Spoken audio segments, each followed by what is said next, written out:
Hey guys, I'm meteorologist Chris Tomer. Let's take a look at the upcoming weekend. One large storm system will really take center stage, and it's this storm right here moving into the Pacific Northwest. You can really see the form and the function of this storm.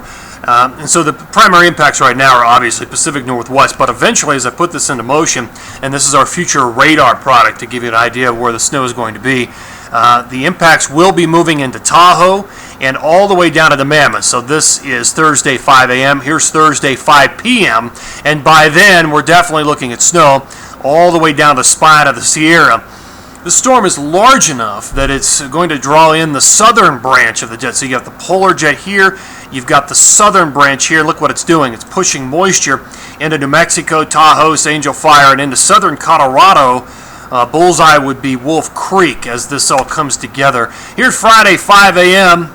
Storm rides the jet into Utah, and look at the snow.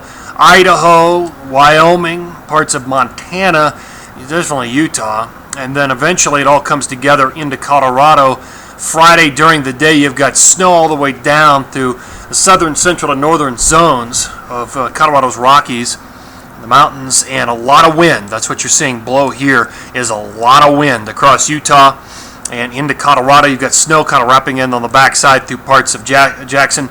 And then eventually the storm moves away by Saturday morning, so we'll refocus. And here comes the next storm moving onshore in the Pacific Northwest. This is Saturday 5 a.m., so there's going to be new snow there as the weekend goes on into Whistler and Baker and Bachelor and Paradise, and probably spreading towards Kicking Horse and Schweitzer and Banff. This is Saturday at 5 p.m. Maybe a little bit of a kind of traveling wave, very light snow kind of crossing Colorado Saturday afternoon, Saturday night, and then it dries up. This is Sunday morning. That low kind of gets sheared away just a little bit, and the precip goes down in intensity just a bit. So that's kind of the way things shake out on the radar. Just a note on the winds. This is Friday, and it is going to be extremely windy in Colorado. I've got some of the higher peaks picked out. I mean, we're looking 50 to 100 mile an hour winds over the top of the 13ers and the 14ers in Colorado on Friday.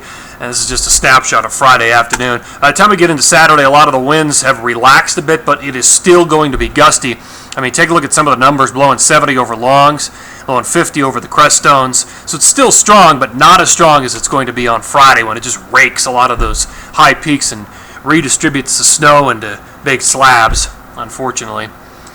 This is the snow accumulation between today and Sunday, and notice the pattern with the jet and the storm rolling in. You can see the amounts of snow I'm indicating here, heaviest through the Sierra all the way up into parts of the Cascades, the volcanoes, and into the coastal range up there in British Columbia. So we'll zoom in here and go a little more specific. Schweitzer still got some good snow on the way. You've had a couple of very good days. And into Utah, we're not looking at big, huge snows here, but another 6 to probably 14 inches down the spine of the Wasatch, and probably another 6 to 14 here over the top of the Tetons after a record January. The first 14 days of this month, almost 10 feet of snow up there in Jackson Hole. It has been incredible. And into Colorado, this will not be a huge snow, but kind of a 4 to 10 inch swath here across the northern mountain towns, and most of this falls on Friday, which means Saturday is going to be the better powder day here in Colorado. And again, about a 4 to 10 inch snow, lighter amounts on the divide, heavier off to the west. And there's your couple pockets of 10s, and then running down through the San Juans, the bullseye is going to be Wolf Creek with a foot or 2 feet, somewhere in that zone. So enjoy it, have a great weekend, and always, as always, thank you for tuning in here.